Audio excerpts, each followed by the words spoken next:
This is a Glendale Library Arts and Culture program, created for teens, edited and hosted by the Teen Library staff. Check out community service opportunities and teen events down in the description box. Hi everyone, it's Melissa. And Desiree. Welcome to the guest episode of Teen Gen Talks. We have two guests today. The first guest is Mark, a senior at Hoover High School and vice president of Latinos Unidos at Hoover, and a member of Adelante Latinos GUSD. Our second guest is Jennie Quiñónez-Skinner, who has over 13 years of experience as a librarian at California State University, Northridge. She is the current president of Glendale Latino Association and a board member for the newly formed Glendale Library Arts and Culture Trust, a board member for the Glendale Character and Ethics Project, and a member of the Measure GCCitizens Bond Oversight Committee. She is also a member and co-founder of the Community Organizing Committee for the annual Glendale Dia de los Muertos celebration. Grab a snack and drink, and let's welcome Jennie and Mark to Teen Gen Talks. Yay! Thank you, Jennie and Mark, for taking the time out of your day to talk with us. We have a lot to discuss. Thanks for having us. Glad to be here. No problem. Okay, so to start off this interview, I wanted to direct the first question to Mark. How did you become the VP of Latinos Unidos and at Hoover and also a member of Adelante Latinos? So it started basically my freshman year at Hoover. I had joined the club. Well, back then it was the Chicano Culture Club at Hoover. I had rejoined the club my sophomore year and my junior year. Eventually, the people that were running the club were seniors, so they had to find replacements. So, I've just been a part of this club for, basically all my high school career, I guess. And eventually we needed someone to fill the position, and it fell onto my lap, I guess. Mark, can you please explain a little bit more about the clubs? Okay, so Latinos Unidos was basically, we wanted to have a club where we could have fun, connect with the other students. One thing we focus on is you don't have to speak Spanish and you don't have to be Latinos to join our club. It's basically anyone who wants to learn about the culture. We spread what we believe in our different cultures.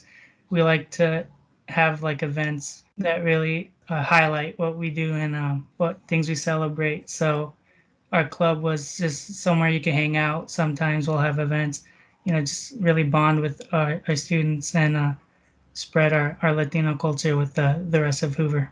And what does it mean for you to be a part of these clubs and organizations? Well, for me, it was important because, some events that had happened at Hoover, it was really like an ethnic and racial divide, causing problems. And I think with these kind of clubs, for me, I guess, it helps build a bond, at Hoover. We're all about Ohana and we're a family. So I think if we take the time to learn about these other cultures, I think it's really important. It builds important bonds and connections with each other. Oh, that's great. Jennie, so the next question is for you. You're the current president of the Glendale Latino Association. Can you explain a little bit more about what it is? Sure. So the Glendale Latino Association has been around for many years, almost 20, and the organization started as sort of like a chamber of commerce to support local Latino businesses in Glendale, Latino owned. And then over the years, it's changed. The focus has really been on scholarships. So we're a scholarship organization.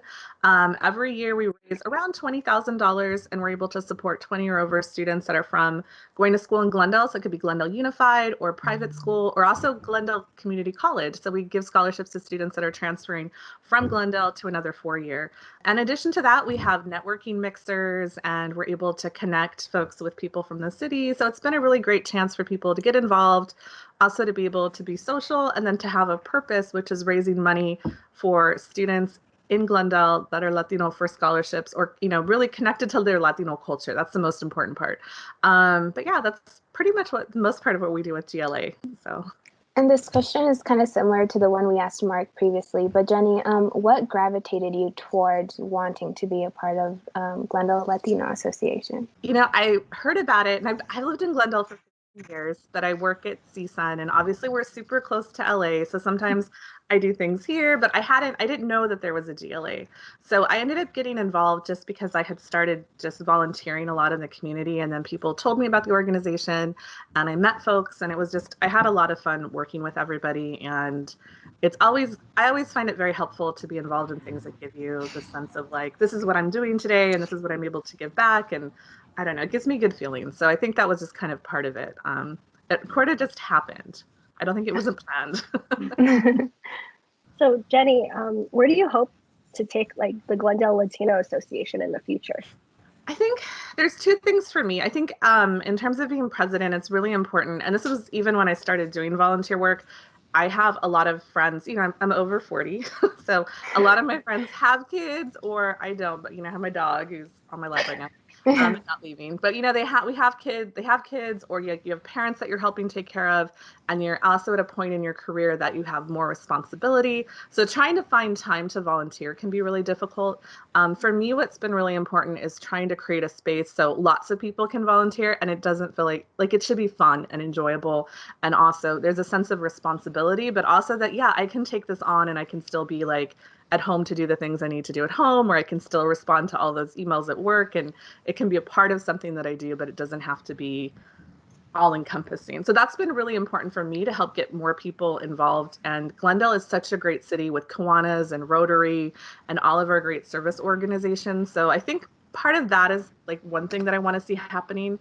The other thing is just being able to connect with more groups, like our student groups at our high schools, the community college, our Latino organizations in the city. We are here, Adelante Latinos through Glendale Unified. So being able to have us all connected and supporting each other, that's what and also connecting to other groups, I guess, more connected and building new leadership. Mark, this question is for you. Can you talk a little bit more about some of the projects that Latinos Unidos has worked on? Last year, we haven't really had anything done this year. Okay. Last year we had the Day of the Dead art gallery, which is kind of district-wide. People would submit their Day of the Dead art, and we showcase it at Hoover, and we were a part of that. We had a posada, I think, at Hoover, which we got to share the food we have during like these holiday times, and I think we had a big turnout. We sold out, so that was nice. We had planned a field trip too, but sadly that didn't happen because of COVID-19. But we're trying our best with what we have. Jennie, you are also the member and co-founder of the community organizing committee for the annual Glendale Dia de los Muertos. Muertos. It's a really long title, so I'm sorry. It's really long, everything. It actually, like that project started through the city clerk's office and some of us that were volunteering, and we were trying to figure out, I had volunteered on like a friend's campaign to help register voters and get people out. And we were able through that campaign to register a lot of new Latino voters in the city. So the clerk's office had contacted the friend of mine that was running, and it was more like, how do you get people registered? And he had really great roots in the community because he grew up in Glendale. And part of it was just like, well, we're not really centralized in Glendale, but we're here. And people know, people. So I think it was that kind of like connection of knowing people and then building upon that. But we were trying to figure out ways of how to engage the Latino community in Glendale and also connect to our neighbors in the city. And, Dia de los Muertos is something that I've worked on through other library programming where I work at CSUN normally. So I think what we were trying to really do was figure out how to make that connection for people without doing like talks on voting, which I wouldn't want to go do either. But by working on projects, I think is like one of the best ways to bring people together. And then we were able to have those conversations, and people that volunteered were able to meet people in the city clerk's office. They were going to council meetings to talk about the event that we were planning. So it wasn't so deliberate that like we were voting, which is important and everyone should do. But it was definitely trying to make things a little bit more fun, and then to also share an important holiday a celebration for a lot of us and our families, which is celebrating, our loved ones and being able to have people connect with that and understand what it was. I think we also got lucky because Coco came out. So Coco was definitely very helpful and helping to explain Dia de los Muertos, because I think sometimes people, if they aren't familiar, will be like, oh, that's scary, or they won't understand like the significance. So I think, Coco did do a really good job of helping to kind of explain why this particular celebration is so important and its history in Latin America too. Parts of Latin America, not all of it, because not everybody celebrates it. And Jennie, as a Latina, what does it mean for you to be involved with so many organizations and projects that promote the Latino community? Not as much sleep as I'd like. No, for me, it's just something I'm proud of. I mean, I'm actually mixed, and my dad is white and my mom is Mexican. So for me, it's about being able to be in the space and be like, there's other people that are also like me, and being able to show that, yeah, we can do the work and we can be here. And, I'm not going to try to pretend to be something I'm not. It's just, this is who I am. And so I think for me, it's about holding that space. Like, and I don't ever I call myself Latina, but to be mixed, you're also kind of, you're in a little different reality sometimes, and you're kind of, sometimes you feel that pressure, like you have to prove yourself. So I think I just want to be able to create a space where people can feel connected to their community and their families, and whatever that looks like, because for a lot of us, that's not going to look the same for everybody. So Mark, the next question's for you. Is there anything that you have learned being the vice president for Latinos Unidos or a member of Adelante Latinos that will stick with you? I think it's just like being a part of something bigger, I thought, when I first joined the club, it was just at Hoover. But, being part of the cabinet, I see how we go to the council meetings in the district of, all the different high schools starting their clubs. You're really part of something bigger. And I think that's something that will stick with me. And also, Mark, we know you are currently a senior, so you're almost done with high school. Do you know what you want to do in the future? Well, I'm applying Cal State. My mom went there. So yeah, she wants me to apply there. I think I'm going into like engineering, mechanical engineering. I really like science and math and stuff. So I'm trying for that. That's awesome. So before we end, we have some rapid fire questions. The first question is, what is your guys' favorite color? My favorite color is purple. I wear a lot of red, but if I have to pick a color, I love blue. What is something you guys have been proud to say that you have accomplished? The club, I think, is something that I'll look back on. Just like spreading our culture and the information, and just, that we have a lot of people like actually interested in the club and our culture that aren't Latino.